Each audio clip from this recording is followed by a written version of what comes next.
Bike নিয়েছি, বাইকের তেল শেষ, পেট্রোল পাম্পে ছুটে যায়, খিদে লেগেছে, ভালো মন্দ খেতে হবে, বাজারে ছুটে যান।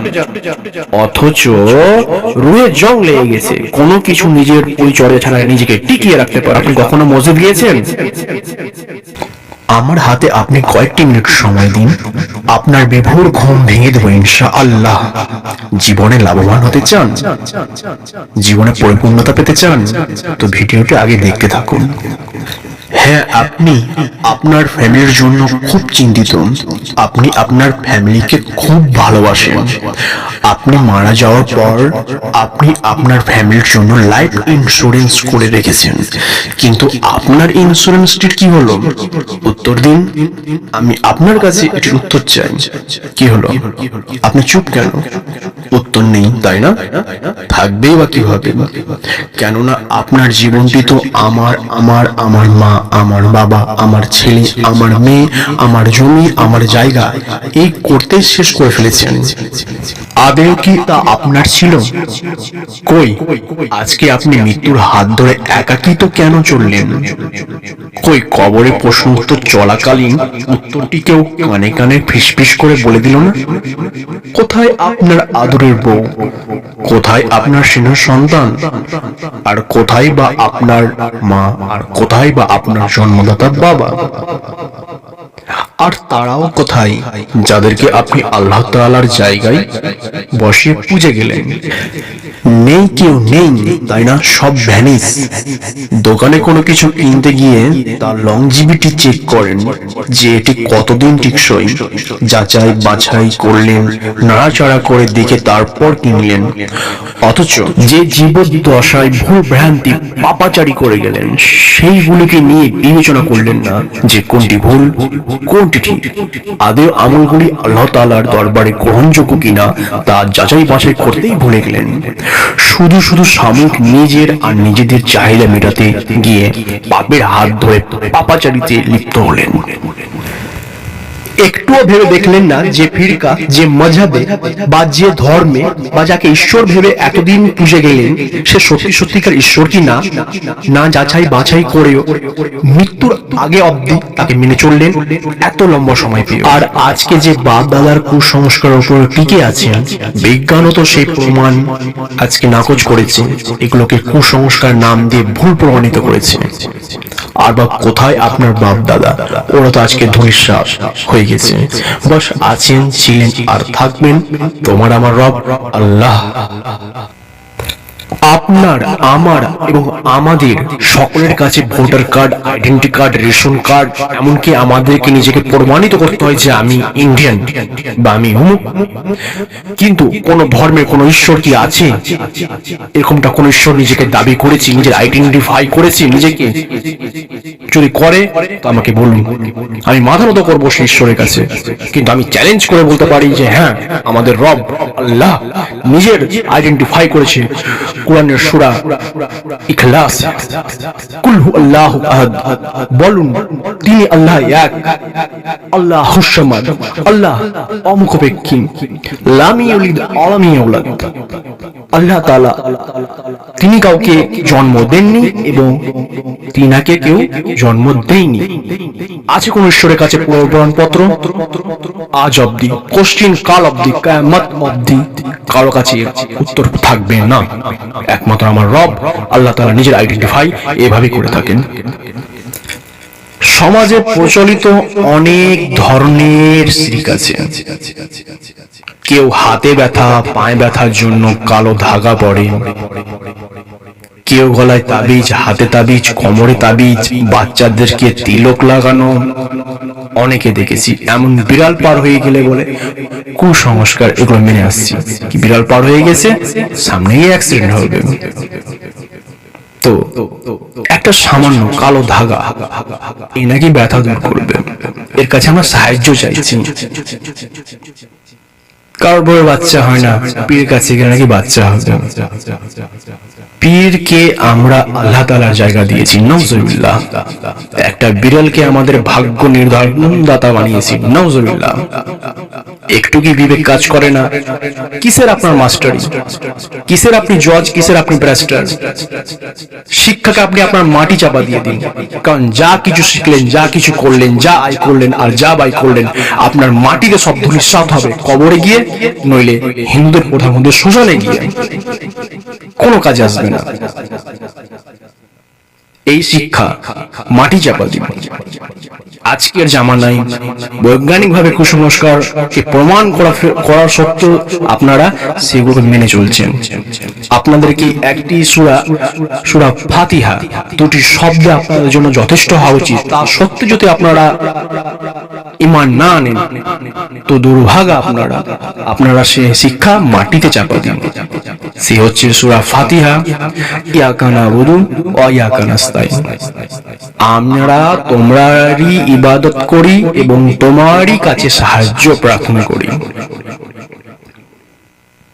কেউ দিনে 5 বার নামাজ পড়েন, কেউ এক ওয়াক্ত, কেউ জুম্মা, কেউ ঈদের তো যান নাকি, যার বেনামাজি তার আগে কাতারে দাঁড়িয়ে যায়। তো যে সূরা ফাতিহা আছে, আলহামদুলিল্লাহ সূরা, যেটা আমরা জানি প্রচলিত ভাষায়, সেখানে ইয়াকা নাবুদু ওয়া ইয়াকা নাস্তাইন, এই কথার মূল সারাংশ অর্থ হচ্ছে এটাই যে আল্লাহ তাআলা, আমরা তোমার ইবাদত করি, মানে তোমাকে মানি, পুজি, ওয়া ইয়াকা নাস্তাইন, আর তোমার কাছেই সাহায্য প্রার্থনা করি। আমাদের ভালো মন্দ সবকিছু নির্ধারণ ভাগ্যদাতা তুমি, তোমাকে পুজি আর তোমার কাছে চাই। তো কোথা থেকে এলো এগুলো ফকির পীর, এমনকি কালো ধাগা এগুলো কি আক্কেল হয় না, জ্ঞান হয় না? এতদিন কি পড়লেন? শুধু বাবা মায়ের নষ্ট করলেন টাকা আর নিজের সময়, সে সময় সব একদিন কবরে যাবে আর নইলে শ্মশান ঘাটে যাবে, নাকি বাইরে কোথাও যাবে? বাইরে শুধু যাবে আপনার আমল। সে আমলটা কি? যে আপনি কুসংস্কার করে এসেছেন, শিরিক করে এসেছেন, আর শিরিক হচ্ছে মহাপাপ। তা জানা সত্ত্বেও আল্লাহর সঙ্গে আপনি করলেন যুদ্ধ আর করলেন সংগ্রাম। আপনার ক্ষমতা কতটুকু? যুদ্ধের ময়দানে যান, গুলি লাগলে আপনি 60, আর আমার আল্লাহ তাআলা ছিলেন, আছেন আর আগেও থাকবেন। আমার আপনার একটুখানি সর্দি, কাশি, জ্বর হলে আমরা ব্যাকুল হয়ে পড়ি।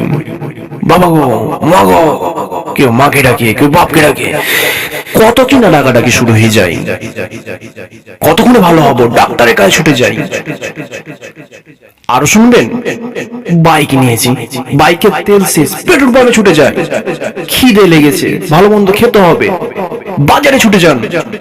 অথচ রুহে জং লেগে গেছে, কোনো কিছু নিজের পরিচর্যা ছাড়া নিজেকে টিকিয়ে রাখতে পারেন না। অথচ আপনার রুহে জং লেগে গেছে, অথচ আপনি কখনো মসজিদ গিয়েছেন? সবকিছু রিপেয়ার করছেন, এটা খারাপ হয়েছে, মেকানিকের কাছে ছুটে যান।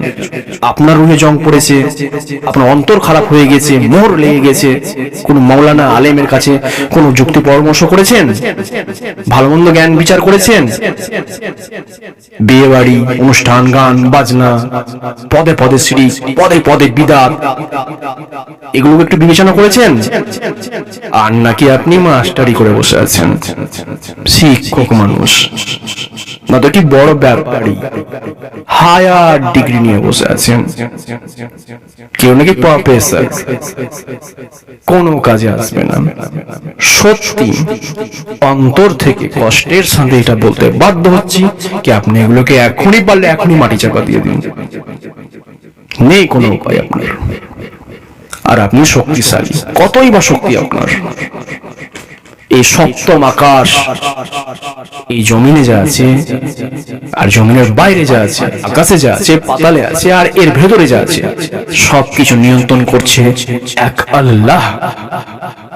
তার শক্তিকে তা আপনি চ্যালেঞ্জ দিচ্ছেন না, আমি মানি না। সন্দেহ আছেন যে কিয়ামত আছে কিনা, জান্নাত জাহান্নাম আছে কিনা, সন্দেহ। বিশ্বাস হচ্ছে না, একটু কি ভেবে দেখছেন কতই বোকা আপনি? যদি সত্যি সত্যি মৃত্যুর পর কিয়ামত আপনার সামনে আবির্ভূত হয়ে যায়, সে দোজখ আর জান্নাত সবকিছু আপনার সামনে প্রকাশিত হয়ে যায়, আল্লাহ তাআলা আপনাকে আপনার জীবনকালের দশা জিজ্ঞাসা করেন, তখন আপনার উত্তর কি হবে? তখন আপনি বলবেন, ছি না, কতই না আমি পাগল ছিলাম, কেনই যে আমি মানিনি, যদি মানতাম তো এই অবস্থা হতো না। তো তার আগে সারেন্ডার হয়ে যান, আপনি হতে হবে আপনাকে। কোথায় বেঘর ঘুমে ঘুমিয়ে আছেন আপনি? আর সফলতাকে নিয়ে কথা বলছেন, সফল হব, ভালোভাবে পড়াশোনা করব, উকিল হব, জজ হব, পুলিশ হব, এটাই আপনার সফলতা? কত দূর দৌড়াবেন আপনি সফল হয়ে? মরতে তো হবে একদিন, সেই মাটিতে যেতে হবে, সে শ্মশান ঘাটে পুড়তে হবে। কিছু আগের চিন্তাধারা করুন, কিছু তার বাইরেও ভাবতে লাগুন। আজকে বিয়ে করেছেন বা আগে কি বিয়ে করবেন? স্ত্রী পেটে বাচ্চা আছে, এখন থেকে ভাবছেন তাকে পুলিশ করব, তাকে জজ বানাবো। কি করবেন আপনি?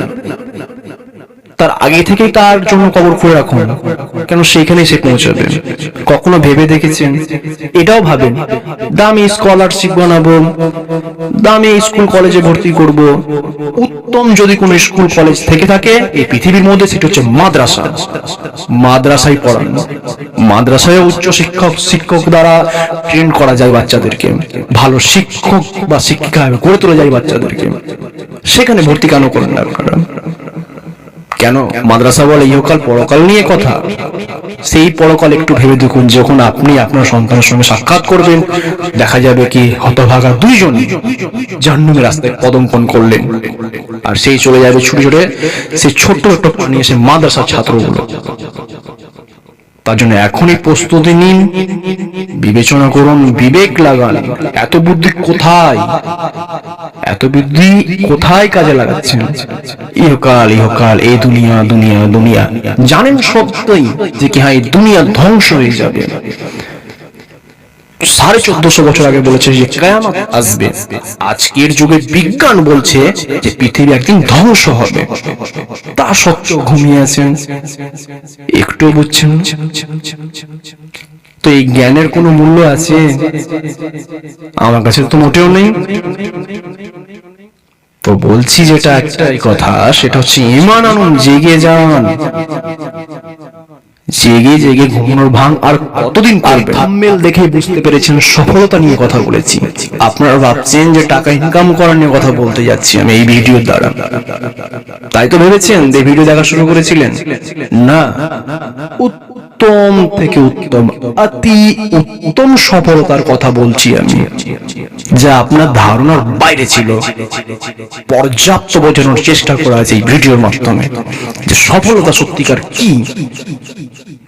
সে শ্মশান ঘাটে মাটির ভাঁড়ে সে অস্থি, না সে কবরের মধ্যে সে আপনার দেহের কঙ্কাল?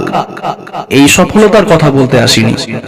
এই সফলতার কথা বলে টাকা পয়সা রোজগার ইনকামের কথা আসতো।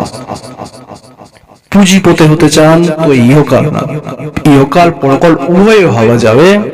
হালাল পন্থা ভাবে, হালাল ইনকাম করে, সৎ পথে চলে, সৎ উপদেশ দিয়ে বড় অ্যাচিভমেন্ট এটাই। সব কথার সারাংশ এটাই যে সময় থাকতে জেগে যান। আউট অফ পাইলটের মতো জীবন যাপন করা বন্ধ করুন। কুকুর শেয়াররাও সকালবেলা উঠে পুকুরের জল পান করে, মানুষের এঁঠো খায়, সে সন্ধ্যা বিকেলেই ঘুরে বেড়ায় আর ঘুমোতে যায় সময় মতো। মানুষ আমরা তাই করছি না? আমরা কি উপার্জন করছি? আল্লাহ যদি রিজিক আপনার বন্ধ করে তো আপনি কি উপার্জন করুন? তো তেমন আপনার উপর এক মালিক আছে যে আপনার রিজিকের ব্যবস্থা করছেন, তাকে ধন্যবাদ জানান নামাজ সালাতের মাধ্যমে আলহামদুলিল্লাহ বলে, তার কি তো দাস হয়েছেন। তাকে আপনার ইচ্ছা আর আত্মা সমর্পণ করুন, করতে হবে আপনাকে, আপনি বাধ্য। এর বাইরে কোথাও পরিত্রাণ পাবেন না আপনি। আর যদি পরিত্রাণ পাওয়ার চেষ্টা করেন তো আপনি হবেন সীমা লঙ্ঘনকারী, আর আল্লাহ তাআলা সীমা লঙ্ঘনকারীকে পছন্দ করেন না। তাই সতর্কর উপর আবারও এক সতর্ক চেতনা। আপনার চেতনা কাজে এই মুহূর্তে এখনই লাগিয়ে দিন। এখনই মনে করুন আপনি ঘুম থেকে জেগে গেছেন। একটু জ্ঞান আক্কেল হওয়া উচিত যে টাকা হচ্ছে ইহকাল আর আমল, ভালো আমল হচ্ছে পরকাল। মানে সৎ কর্ম, মানে ইহকালের জন্য টাকা ইনকাম করতে হবে, তা তো পরকালে চলবে না। আর পরকালের জন্য সৎ কর্ম করতে হবে ইমানের ইখলাসের সাথে। তো দুটোই করব, বুদ্ধিমানী তো এটাই নাকি? উভয়ই আমরা চাই। আল্লাহুম্মা আতিনা ফিদ দুনিয়া হাসানাতাও ওয়া ফিল আখিরাতি হাসানাতাও ওয়া কিনা আযাবান্নার। সিম্পল মেথড, যে ইহকালে টাকা, পরকালে সৎকর্ম, ঈমান, ইখলাস। এটুকু তো লজিক সবারই আছে। যখন কোনো অফার দেওয়া যায়, যদি বলে 100 টাকা নেবেন না 200 টাকা নেবেন, তো বেশিটাই চাইবেন। তো এই ব্যাপারে কেন অল্পটাই নিয়ে খুশি থাকছেন? যে টাকা হলেই হবে, ভালো বউ হলে হবে, ভালো সন্তান হলে হবে, ভালো একটা বাড়ি, একটা গাড়ি। এই কি জীবন আপনার? আত্মা বলেও কোনো কিছু আছে, আমল বলেও কোনো কিছু আছে, আর রূহ সে তো ছিল, আছে আর থাকবে। ভালো সৎকর্ম যারা থাকবে আল্লাহ তাআলার সঙ্গে জান্নাতে, আর যারা শয়তানের পদঙ্কন করবে তারা সিম্পল কথা, শয়তানের সাথে জাহান্নামে। কোথায় থাকতে চান? আপনার হাতে এই প্রশ্নটি তুলে ছুড়লাম। আর এখানে হালাল হারাম উপার্জন করা নিয়ে বললে আপনার মোবাইলের ডাটা এমবি যেটা শেষ হয়ে যাবে, নইলে চার্জ ফুরিয়ে যাবে। তাই এই টপিক নিয়ে বিস্তারিত কথা না বলাই ভালো, পরের ভিডিওই বলবো। আসুন মূল কথায় আসা যাক। ভিডিওর শুরুতেই বলা হয়েছিল লাইফ ইন্স্যুরেন্স নিয়ে কথা, যে আপনি আপনার বউ বাচ্চা বা ফ্যামিলি রেখে যাচ্ছেন, বা আপনার মৃত্যুর আগে যে লাইফ ইন্স্যুরেন্স করছেন, যে পরের কালে কি হবে তাদের জন্য আপনি খুব চিন্তিত, তাই না? সেটাই, এই হচ্ছে মূল কথা। তো আপনাকে বলা হয়েছিল যে আপনি আপনার কেন লাইফ ইন্স্যুরেন্স, এমনকি লাইফ টাইম ইন্স্যুরেন্স করে নিচ্ছেন না? তো সেই লাইফ টাইম ইন্স্যুরেন্সের ফর্ম দিচ্ছি আপনাকে, আপনি অন্তর ফিল আপ করে নিন। তারপর আপনিও সিকিউর হয়ে যান ইহকাল আর পরকালের জন্য। আল্লাহ তাআলাকে দরখাস্ত লিখুন মনে মনে এইভাবে, যে হে আমার রব, যে আমি আমার অতীত, বর্তমান আর ভবিষ্যতের গুনাহ থেকে, হে আল্লাহ তোমার কাছে আমি আমার আশ্রয় চাই। এতদিন যাবত যা কিছুই করেছি সবটি ছিল ভুলে ভরা, কেননা আমি আমার মায়ের গর্ভ থেকে ভূপৃষ্ঠ হওয়ার পর মায়ের কোলেই চোখ বন্ধ করেছিলাম। সে সময় ভালো কোনটি ভুল কোনটি আমার কোনটাই ধারণা ছিল না। অতএব সে বাচ্চা নিষ্পাপ শিশুর মতো করে আমাকে আল্লাহ তাআলা আপনার কোলে আগলে নিন। আমি আপনার দিকে অগ্রসর হলাম। অতএব আপনি আপনার করুণা দিয়ে আমাকে ছায়া দিন। আমি আপনার কাছে এটি কামনা করলাম। শুনেছি আপনি মহান, শক্তিধর, অতি পরম দয়ালু। অতএব আপনার দয়া ছাড়া অন্য কোনো কোথাও পরিত্রাণ নেই আমার। আমি অসহায়, অর্থাৎ আপনি আপনার সাহায্য দিন।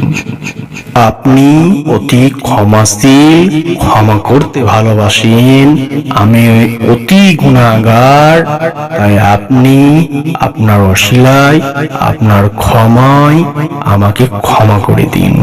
আর এটুও বলুন যে আমার অতীতের গুনাহ, বর্তমান এবং ভবিষ্যতে যদি কিছু গুনাহ হয় সেগুলোকে এমন ভাবে মুছে ফেলুন হে আল্লাহ, যেভাবে আমরা রুল দিয়ে কোনো কিছু লিখি আর রবার দিয়ে মুছে যাই, সে পাপের দরুন আমাদের কাছে কোনো প্রাপ্য নেবেন না।